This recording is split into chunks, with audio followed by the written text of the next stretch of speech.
Hey, what's up guys, it's Glassshade here, finally with a new video. It's been a little while since I last posted a video, but I got this idea and I thought I'd make a video on some tips for newer or even more experienced Fortnite players on dropping tilted towers, so let's get right into it.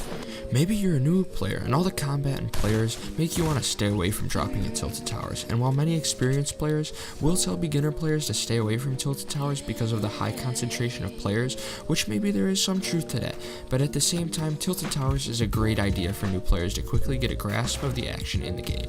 It is low risk too. Say you drop in and instantly get killed, no biggie, it was just a few seconds of game time, and you can just go join another lobby and try again. This seems much better than going to a less populated area and running around for 5 minutes trying to find somebody only to have that time be a waste if you get just straight melted. This is a pretty short list, and if you'd like to see more of my videos or more videos like this, hit the thumbs up button and subscribe. With that in mind, let's get right on to the tip. The first tip I'm going to give you guys is a tip to drop at tilted towers the fastest. This way allows you to get there before majority of other players do and allows you to have a better chance at getting loot or getting the building you would like to land on. It is best if you drop somewhere around tilted in this general circle. You may have to make some adjustments based on the path of the bus, but you will quickly become accustomed to that. After jumping from the bus, you are going to want to fly straight down. Aim for a river or a road, which allows you to get the lowest altitude before you must open your glider. What this allows you to do is get to the ground before many of your opponents, and then you can get the advantage. This is where the circle comes into play.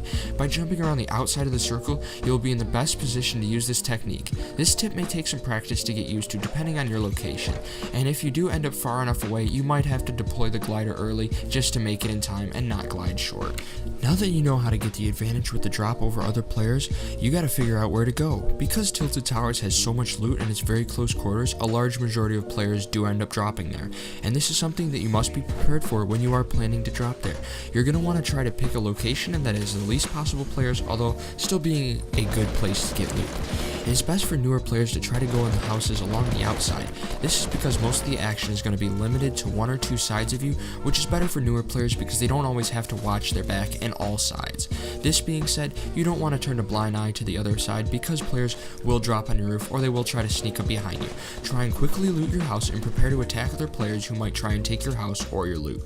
Once you gather all the loot in your area and are ready to move into the towers in the center of the map, you want to quickly run into the base level of the tower. Make sure to scope it out beforehand and make sure you aren't blindly running into a base, a trap, or someone waiting there just to kill you. While you run, it is also a good idea to strafe back and forth because of the height of the buildings in Tilted. There will be many opportunities for people in the windows of taller up buildings to try and pick you off as you run across open ground. Once you are in the base level of the tower, you can start making your way upwards. You want to take it slow, check your corners, rooms, and stairs as you climb up them. Something that is really helpful here is a nice set of gaming headphones. These allow you to hear sounds all around you and in turn hear the footsteps and actions of other players in your building. As you progress up, you can gain a higher vantage point over other players. Remember, you almost always want to have the high ground in these situations. From here on, you can reach the top of the tower and try to get some sniper kills if that's your thing, or you can move on to a new tower in an attempt to hunt down more players and kill them before they kill you. The fourth tip I have for you guys is to use your surroundings to your advantage. Once you drop Tilted a few times, you have a pretty decent idea of the layout of the buildings and the rooms in those buildings. You can use this to your advantage. By trying to stay in and play around the areas you know well, you can draw in other players who might not know the area as well, and this will allow you to either run away or better use your knowledge of the map to defeat them.